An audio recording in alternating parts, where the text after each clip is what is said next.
Hello everyone, good morning. Welcome to Pahal academy. मैं सुमन सहारन। अब हमारी करंट अफेयर्स की इस वीक में फिर से क्लासेस स्टार्ट हो रही है। देखो, हमारा क्या है, कुछ पहल अकेडमी पे कुछ कोर्सेज चल रहे हैं, आप उन्हें देख सकते हैं। जैसे ज्वाइन कर सकते हैं। फर्स्ट ग्रेड की टेस्ट सीरीज चल रही है, फर्स्ट ग्रेड की जीएस एंड हिस्ट्री की। Special courses RS maths paper 4 का अभी स्टार्ट होगा। आरएस फाउंडेशन बैच चल रहा है, आरएस प्रीलिम्स टेस्ट सीरीज चल रही है, मेंस आंसर राइटिंग चल रही है। तो इन सबको आप ज्वाइन करके अपनी प्रिपरेशन है उसको नई डायरेक्शन दे सकते हैं। ओके, चलो स्टार्ट करते हैं आज की क्लास। आज की क्लास में है हमारा पहला सवाल है, प्रदेश का चौथा टाइगर रिजर्व किसे घोषित किया गया है? कौन सा चौथा टाइगर रिजर्व? तो पहले आपको पता होना चाहिए कि राजस्थान में टोटल कितने टाइगर रिजर्व है। तो वो है 4। पहला तो ये सवाल पता होना चाहिए। फिर कौन कौन सा किसे घोषित किया गया है, नवीनतम अभी पूछा है। तो ए केवलादेव पक्षी अभ्यारण्य भरतपुर, बी है तालछापर वन्य जीव अभ्यारण्य चूरू, सी है राष्ट्रीय मरुद उद्यान जैसलमेर और डी है रामगढ़ विषधारी वन्य जीव अभ्यारण्य बूंदी। तो इसका राइट आंसर है रामगढ़ विषधारी वन्य जीव अभ्यारण्य बूंदी। दोस्तों 4 है तो 4 आपको पता होना चाहिए। देखो, पहला है रणथंभौर, रणथंभौर राष्ट्रीय उद्यान, राष्ट्रीय टाइगर रिजर्व अपना होगा टाइगर रिजर्व सवाई माधोपुर। ठीक है, सवाई माधोपुर। दूसरा आपका सरिस्का टाइगर रिजर्व, सबको पता है सरिस्का टाइगर रिजर्व, वो है अलवर में। तीसरा आपको पता है Mukundra, Mukundra tiger reserve, tiger reserve वो कौन सा हो गया? ये मुकुंदरा कोटा झालावाड़ उसमें फैला हुआ है। और चौथा आपका है रामगढ़ विषधारी वन्य जीव अभ्यारण्य, जिसको चौथा टाइगर रिजर्व का दर्जा दिया गया है। जो national tiger reserve conservation authority है, ये क्या है, नेशनल लेवल पे होती है। ये संपूर्ण देश में ये देखती है कि कौन सा ऐसा अभ्यारण्य है या उद्यान है जिसको टाइगर रिजर्व घोषित कर सकते हैं। तो ये रामगढ़ विषधारी अभ्यारण्य एनटीसीए ने इसको अप्रूवल दे दिया। ये राजस्थान का चौथा है और इंडिया का देखें तो ये 52वां टाइगर रिजर्व है। ठीक है, कौन सा 52वां टाइगर रिजर्व है संख्या की दृष्टि से देखें तो। और इसको रामगढ़ विषधारी जो अभ्यारण्य जीव अभ्यारण्य ये बूंदी वाला है, इसको जच्चागर कहते हैं। इसका बाघों का जच्चागर कहते हैं, बाघों का जच्चागर। अभी जो फिलहाल है ये 4 है, अभी चौथा है जो कुंभलगढ़ अभ्यारण्य है, उसको भी ये सोच रहे हैं, एनटीसीए ने ये बोला है कि हाँ इसको भी हम क्या है टाइगर रिजर्व घोषित करेंगे। तो वो देश अपना राजस्थान का 5वां टाइगर रिजर्व होगा। पर आज की डेट में 4 टाइगर रिजर्व है जो फिलहाल है। ठीक है, इसमें एक रणथंभौर टाइगर रिजर्व है, एक सरिस्का टाइगर रिजर्व है, मुकुंदरा हिल्स टाइगर रिजर्व है और चौथा रामगढ़ विषधारी वन्य जीव अभ्यारण्य बूंदी है। और एनटीसीए इसको अप्रूवल देती है, नेशनल टाइगर कंजर्वेशन अथॉरिटी। ठीक है, जिसकी अध्यक्षता प्रधानमंत्री महोदय उनके द्वारा की जाती है, पीएम के द्वारा की जाती है। अगले सवाल पे, राज्य में किस स्थान पर विश्व के तीसरे सबसे बड़े क्रिकेट स्टेडियम का निर्माण किया गया है? यहाँ पूछा है क्रिकेट स्टेडियम। तो ए जयपुर, बी जोधपुर, सी कोटा, डी बीकानेर। इसका राइट आंसर होगा जयपुर। जयपुर का जो चौक नामक स्थान है वहां पर विश्व का तीसरा सबसे बड़ा क्रिकेट स्टेडियम और इंडिया का दूसरा इसको बना रही है। ठीक है, और जो मोटेरा स्टेडियम है, मोटेरा अहमदाबाद गुजरात में है, वो देश का सबसे बड़ा क्रिकेट स्टेडियम है और उसके बाद अपना जयपुर चौक में स्थापित किया। ये सवाल कॉलेज लेक्चर में आ चुका है, पर अभी इसकी प्रासंगिकता इस वजह से है, पहले तो ये बोला था कि बनाएंगे, उसका प्रावधान ये घोषणा की थी, अभी इसका अनावरण कर दिया गया है फरवरी में। ठीक है, तो ये सवाल आरएस में फिर से आ सकता है कि राज्य में किस स्थान पर विश्व के तीसरे बड़े सबसे बड़े क्रिकेट स्टेडियम का निर्माण किया गया है। अगला सवाल, हाल ही में चर्चा में रहा कवच क्या है? कवच पूछा है। ये जो छोटी छोटी शब्दावली होती है ना, जैसे कल मैंने पिछले क्लास में आपको बताया था भी किरण क्या है, फिर मैंने अब इस क्लास में आपके आ गया आपका कवच क्या है। तो ये छोटे छोटे न्यूज में रहने वाली ऐसी शब्दावली है जो किसी भी एग्जाम में कभी भी आ सकती है। आपको वे रहना बहुत ज्यादा जरूरी है इसके लिए। तो कवच क्या है? ए है क्वांटम आधारित पहली क्लाउड सर्विस, बी है टीडी नियंत्रण करने वाला ड्रोन, सी है दुनिया का पहला नैनो कंप्यूटर और डी है स्वदेशी स्वचालित ट्रेन सुरक्षा प्रणाली। इसका राइट आंसर है डी।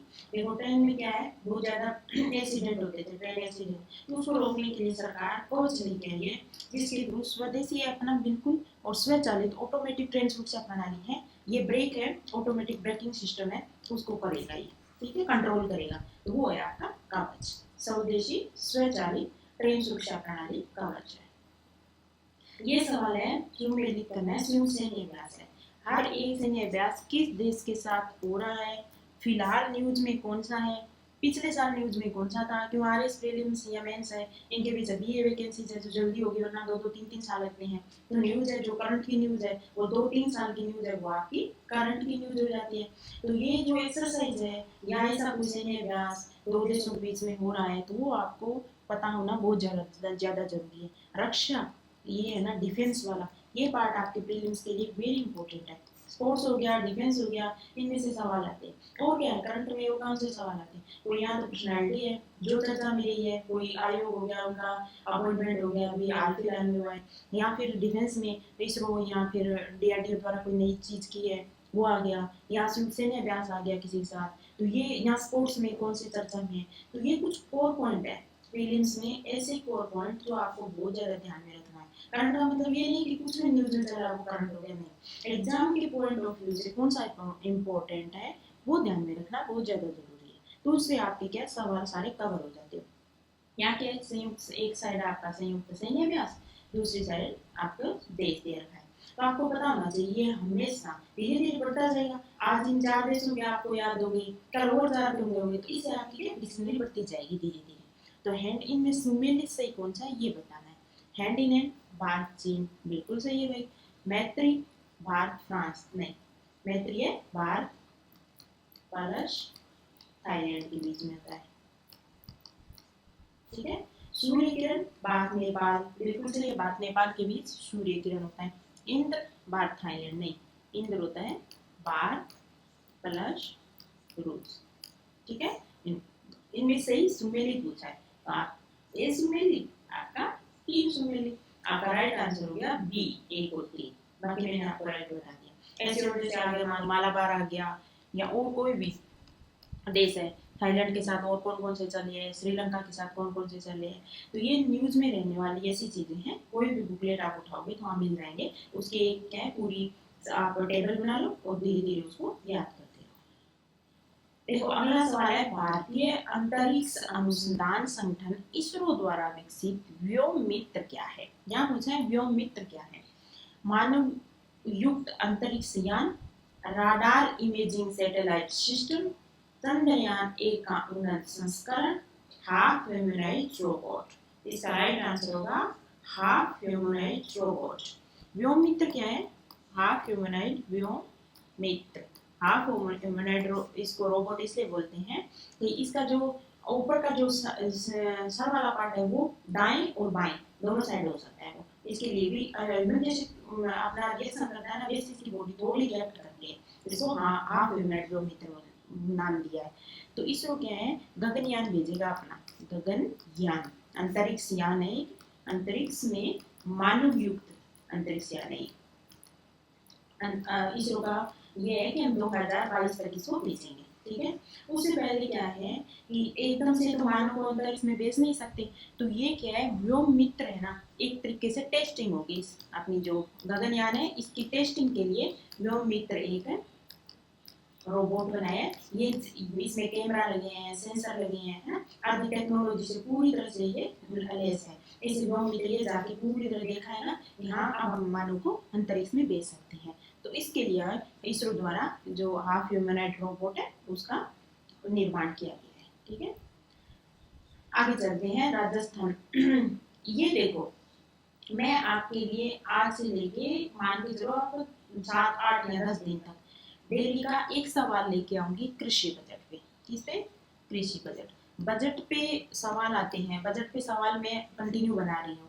पर अब बजट में आया है कृषि बजट का चैप्टर, उसमें से कौन से सवाल बन सकते हैं, कैसे सवाल बन सकते हैं, उनका ट्रेंड क्या रहेगा। वो सरकार ने क्या है कि जनरल बजट से है पहली बार 22-23 में अपना कृषि बजट राजस्थान सरकार ने अलग से बनाया है। ठीक है, 22-23 में अलग से कृषि बजट पेश किया है। तो आपको पता होना चाहिए कि कृषि बजट में कौन कौन सी योजनाएं हैं जो सरकार के द्वारा मिशन मोड पे शुरू की गई है, कौन किसको ज्यादा आवंटन किया गया है, कोई नई स्कीम शुरू की गई है, या कृषि क्षेत्र में सरकार कितना निवेश करेगी, तो सरकार का उसके में विजन क्या है। ये सब चीजें हम क्या इनके थ्रू, इन सवालों के थ्रू करेंगे। तो हर दिन मैं आपके लिए एक सवाल लेके आऊंगी, और उसमें राजस्थान देखो बजट, नया बजट लेके ये पहली बार कृषि बजट अलग से किया है सामान्य बजट से, तो इसमें से सवाल तो आपके आएंगे। तो इसके लिए मैं चाहती हूँ कि सवालों के थ्रू पूरा कृषि बजट मैं आपको कवर करवा दूँ, साथ में ये वो करंट का हो जाएगा और साथ में आपका बजट वाला ही हो जाएगा। ठीक है, अपनी इसी सेशन में ये आपका पहला सवाल है। राजस्थान जैविक खेती मिशन के बारे में निम्न कथनों पर विचार कीजिए, नीचे दी गई कूटों का उपयोग करते हुए सही उत्तर का चयन कीजिए। जैविक खेती राजस्थान में चल रही है, जैविक खेती मिशन चल रहा है। ठीक है, उसके बारे में बताना है मैं बजट में क्या किया। कथन ये है, कृषि बजट 2022-23 के अंतर्गत प्रावधान किया गया है, कहानी के सीधा है ना, कृषि बजट 22-23 के अंतर्गत प्रावधान किया गया है, बिल्कुल। आगामी 3 वर्षों में इससे लगभग 4 लाख किसान लाभान्वित होंगे। सरकार ने ये बोला है कि 22-23 में राजस्थान जैविक खेती मिशन शुरू किया है, बजट में इसका प्रावधान किया है। ऐसे बोला आगामी 3 वर्षों में लगभग 4 लाख किसान है वो राजस्थान जैविक खेती मिशन है इसका लाभ उठा सकेंगे। इसके अंतर्गत ऑर्गेनिक कमोडिटी बोर्ड के गठन का प्रावधान किया गया। एक बोर्ड बनाएंगे ऑर्गेनिक कमोडिटी का, वो डिसाइड करेगा कि हाँ आगे क्या क्या हमको कार्यक्रम चलाने हैं। ठीक है, तो ये राजस्थान जैविक खेती मिशन के बारे में ये आपके कथन है, इस पर चर्चा करनी है।